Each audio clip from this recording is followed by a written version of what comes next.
La Russie refuse d'accepter un cessez-le-feu, le ministre russe des Affaires étrangères Sergueï Lavrov qualifiant les rapports d'attaque d'hôpitaux de cris pathétiques.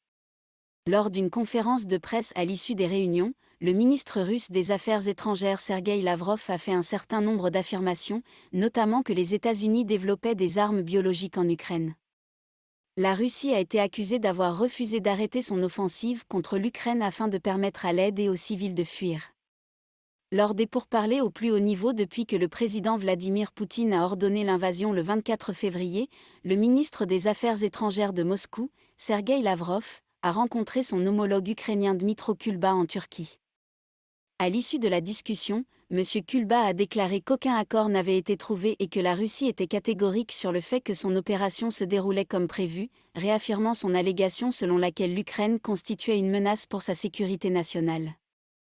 Le président russe a fait cette allégation, que Kiev et l'Occident nient, lorsqu'il a ordonné l'invasion.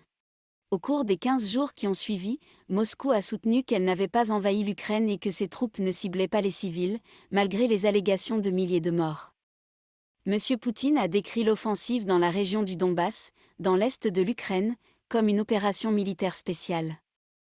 Après la réunion, Dominique Wagorn de Sky a interrogé M. Lavrov sur la façon dont l'Ukraine et le reste du monde pouvaient croire ce que la Russie disait au milieu de ce qui semblait être des affirmations trompeuses.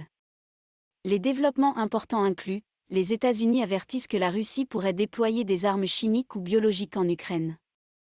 Les troupes britanniques ne doivent pas se rendre en Ukraine pour combattre et prendre des photos, prévient le ministre des Forces armées. Roman Abramovich sanctionné par le gouvernement britannique dans le cadre de la répression contre les milliardaires russes.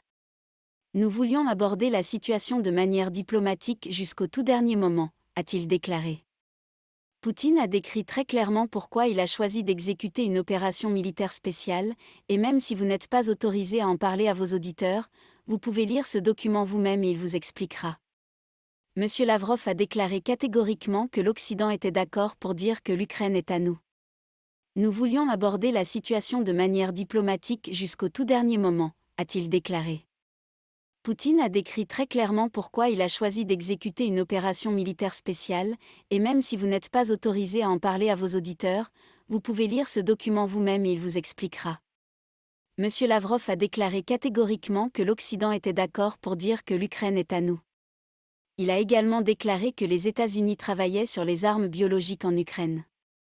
L'accusation a été qualifiée de absurde par la secrétaire de presse américaine Jen Psaki, qui a suggéré qu'elle pourrait faire partie d'une tentative russe de justifier sa propre utilisation de telles armes de destruction massive contre l'Ukraine. M. Kulba a déclaré qu'il y avait d'autres décideurs en Russie qui devaient être contactés au sujet des pourparlers de jeudi, mais il était d'accord avec M. Lavrov pour continuer à chercher une solution aux difficultés humanitaires de la guerre. Il a déclaré que Moscou n'était pas disposé à accorder un cessez-le-feu, ajoutant « Ils veulent que l'Ukraine cède sa souveraineté. » Ce ne sera pas le cas. M. Kulba a déclaré que tuer l'espoir des Ukrainiens cherchant à sortir en toute sécurité des villes entourées de bombardements et d'attaques russes était la dernière chose qu'il voulait faire.